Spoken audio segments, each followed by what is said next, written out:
नमस्कार।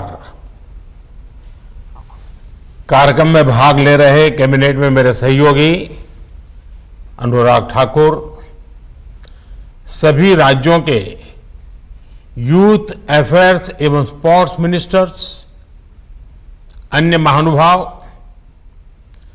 देवी और सज्जनों, मुझे खुशी है कि इस साल देश के स्पोर्ट्स मिनिस्टर्स की ये कॉन्फ्रेंस, ये चिंतन शिविर मणिपुर की धरती पर हो रहा है।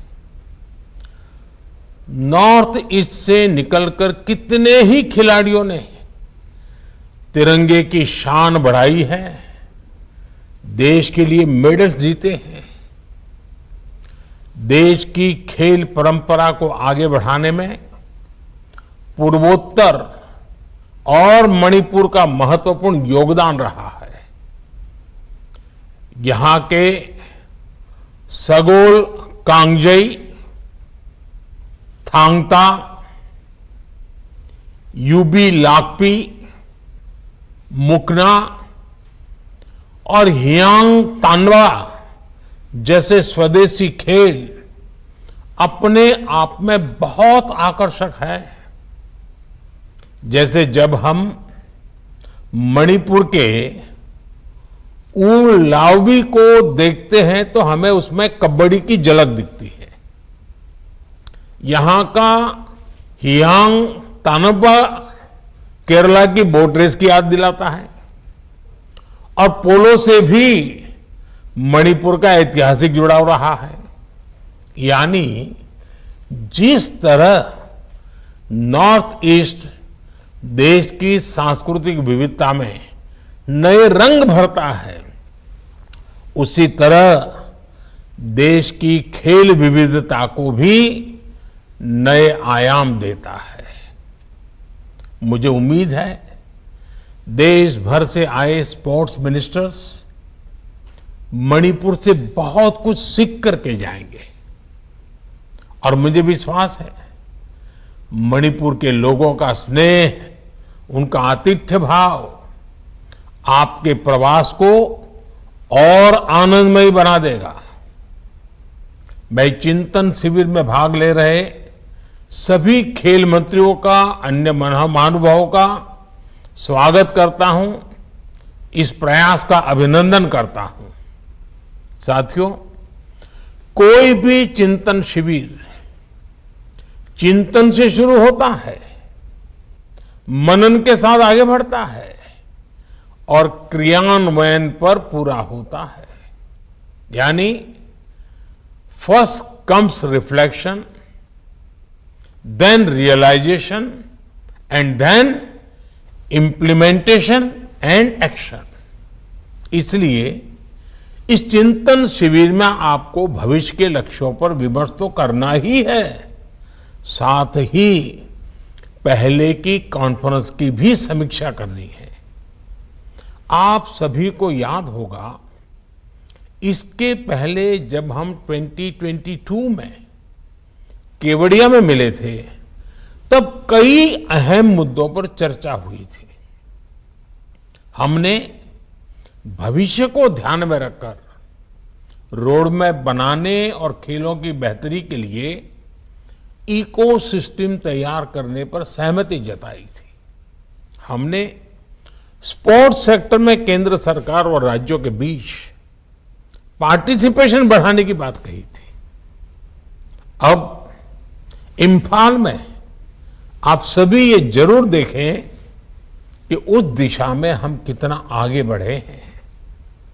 और मैं आपको ये भी कहूंगा कि ये समीक्षा पॉलिसी और प्रोग्राम्स के लेवल पर ही नहीं होनी चाहिए, बल्कि ये समीक्षा इंफ्रास्ट्रक्चर डेवलपमेंट पर भी होनी चाहिए और बीते एक वर्ष की खेल उपलब्धियों पर भी होनी चाहिए।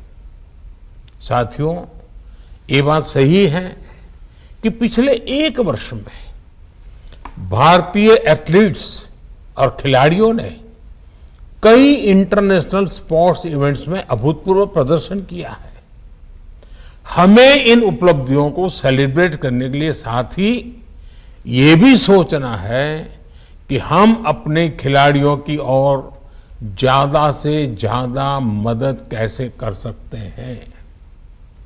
आने वाले समय में squash world cup, hockey Asian champions trophy, Asian youth and junior weight lifting championship, ऐसे आयोजनों में आपके मंत्रालय और आपके विभागों की तैयारियों की परीक्षा होनी है।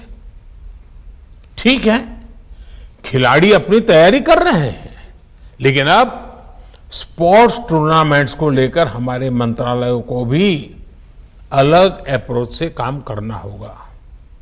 जैसे फुटबॉल और हॉकी जैसे खेलों में मैन टू मैन मार्किंग होती है, वैसे ही आप सभी को मैच टू मैच मार्किंग करनी होगी। हर टूर्नामेंट के लिए अलग रणनीति बनानी होती है। आपको हर टूर्नामेंट के हिसाब से स्पोर्ट्स इंफ्रास्ट्रक्चर, स्पोर्ट्स ट्रेनिंग, उस पर ज्यादा से ज्यादा फोकस करना पड़ेगा। आपको शॉर्ट टर्म, मीडियम टर्म और लॉन्ग टर्म गोल्स भी तय करने होंगे। साथियों, खेलों की एक विशेषता और होती है। अकेले कोई खिलाड़ी लगातार प्रैक्टिस करके फिटनेस तो प्राप्त कर सकता है, लेकिन बेहतरीन प्रदर्शन के लिए उसका लगातार खेलना भी जरूरी है। इसलिए स्थानीय स्तर पर ज्यादा से ज्यादा कंपटीशन हो, स्पोर्ट्स टूर्नामेंट्स लगातार चलते रहने चाहिए। ये बहुत आवश्यक होता है। इससे खिलाड़ियों को भी बहुत कुछ सीखने को मिलेगा।